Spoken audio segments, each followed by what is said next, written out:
Assalamualaikum warahmatullahi wabarakatuh. Selamat datang dalam video tugas saya. Perkenalkan, nama saya Eko Rianto Sindu dari kelas 12 MIPA 3. Hari ini saya ingin berbagi dengan kalian semuanya tentang mengenai topik yang telah kita pelajari dalam pelajaran pendidikan agama Islam atau PAI. Sebelum kita memulai, saya ingin mengucapkan terima kasih kepada Allah Subhanahu wa Ta'ala yang telah memberikan kita nikmat iman, nikmat Islam, dan kesempatan kesehatan sehingga kita dapat berkumpul dalam keadaan yang baik untuk belajar bersama. Saya juga ingin mengucapkan terima kasih kepada guru kita yang telah membimbing dan memberikan ilmu yang berharga untuk kita semuanya. Dalam video kali ini, saya akan mencoba menyampaikan materi dengan jelas dan mungkin dapat dimengerti oleh kita semuanya. Dan saya harap video ini dapat memberikan pemahaman yang lebih baik kepada kita semua tentang keindahan dan kedalaman ilmu agama Islam yang kita pelajari bersama ini. Mari kita mulai pembahasan kita dengan membaca Bismillahirrahmanirrahim.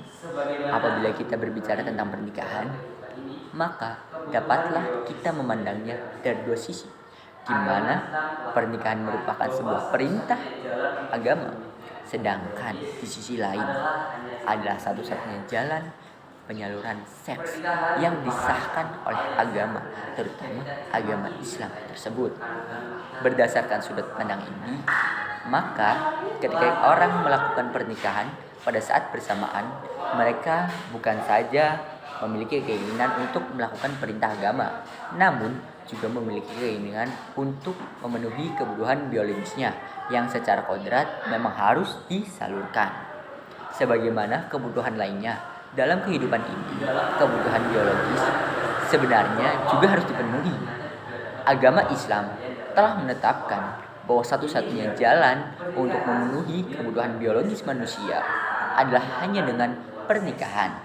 Ya, pernikahan. Pernikahan merupakan salah satu hal yang sangat menarik jika kita lebih cermati lebih dalam kandungan makna dalam masalah pernikahan ini. Di dalam Al-Quran telah dijelaskan bahwa pernikahan ternyata juga dapat membawa kedamaian dalam hidup seseorang. Ini berarti pernikahan sesungguhnya bukan hanya sekedar sebagai sarana penyaluran seks.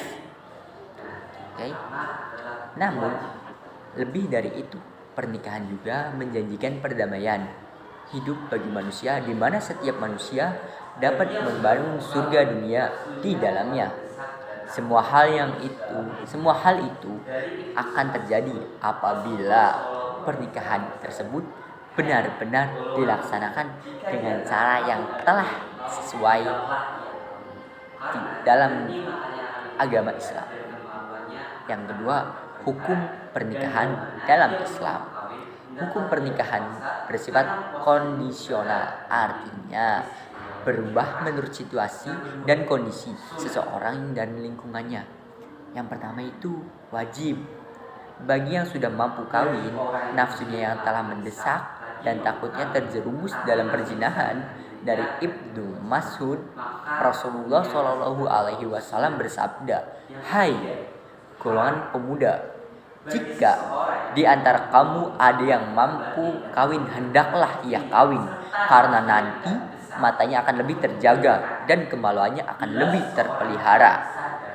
Dan bila mana ia belum mampu kawin, hendaklah ia berpuasa, karena puasa itu ibarat penghibiri." Hadis riwayat Jamaah. Yang kedua, sunnah. Bagi orang yang nafsunya telah mendesak lagi mampu kawin, tetapi masih bisa menahan dirinya dari berbuat zina. Yang ketiga adalah haram. Bagi seorang yang tidak mampu memenuhi nafkah batin lahirnya kepada istrinya, serta nafsunya pun tidak mendesak. Qurtubi berkata, bila seseorang laki-laki sadar dan tidak mampu membelanjai istrinya atau membayar maharnya, atau tidak memenuhi hak istrinya, maka ia tidak dapat kawin. Sebelum jujur menjelaskan kondisi sebenarnya, begitu pula kalau itu karena suatu hal yang menjadi lemah, tak mampu menggauli istrinya, maka wajiblah ia menjelaskan dengan jujur agar perempuannya tidak tertipu olehnya. Juga tidak bisa langsung ia menipunya dengan menyebut keturunan, harta, dan pekerjaannya secara tidak semestinya. Begitu juga sebaliknya.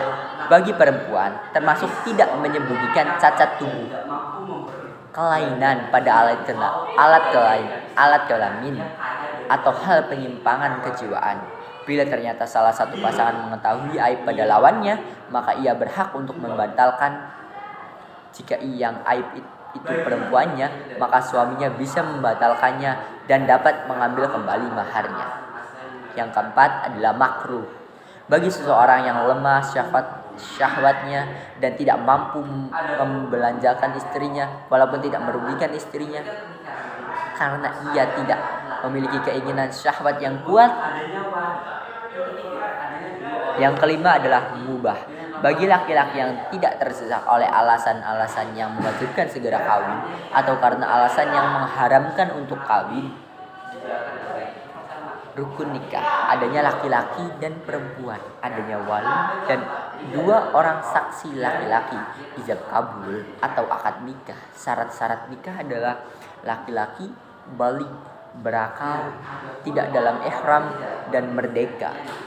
Yang ketiganya, orang-orang yang tidak boleh dinikahi. Kenapa ada istilah mahram dalam Islam? Ternyata setelah diteliti, pernikahan dalam sebuah mahram itu terkadang bisa menyebabkan hasil keturunan yang tidak normal. Begitulah Islam mengetahui tentang apa sebelum adanya laboratorium gen, sebelum adanya mikroskop, sebelum adanya suatu yang canggih untuk melakukan penelitian. Islam juga melarang hal-hal yang dilarang pastinya menimbulkan bahaya. Maka dalam Islam, hal yang pertama yang harus dilakukan seseorang adalah meyakini terlebih dahulu hal tersebut, baru kemudian membuktikan dengan sebuah penelitian. Bagaimana bisa seorang itu bisa membenarkan kebenaran Islam tanpa dia meyakini terlebih dahulu? Yakin itu penting dalam Islam. Yakin itu iman. Mahram adalah seorang yang haram lillahi. Kesimpulannya adalah pernikahan yaitu ikatan kedua orang hamba berbeda jenis dengan suatu ikatan yaitu akad nikah. Hukum-hukumnya adalah nikah adalah jaiz, sunat, wajib, makruh, dan haram.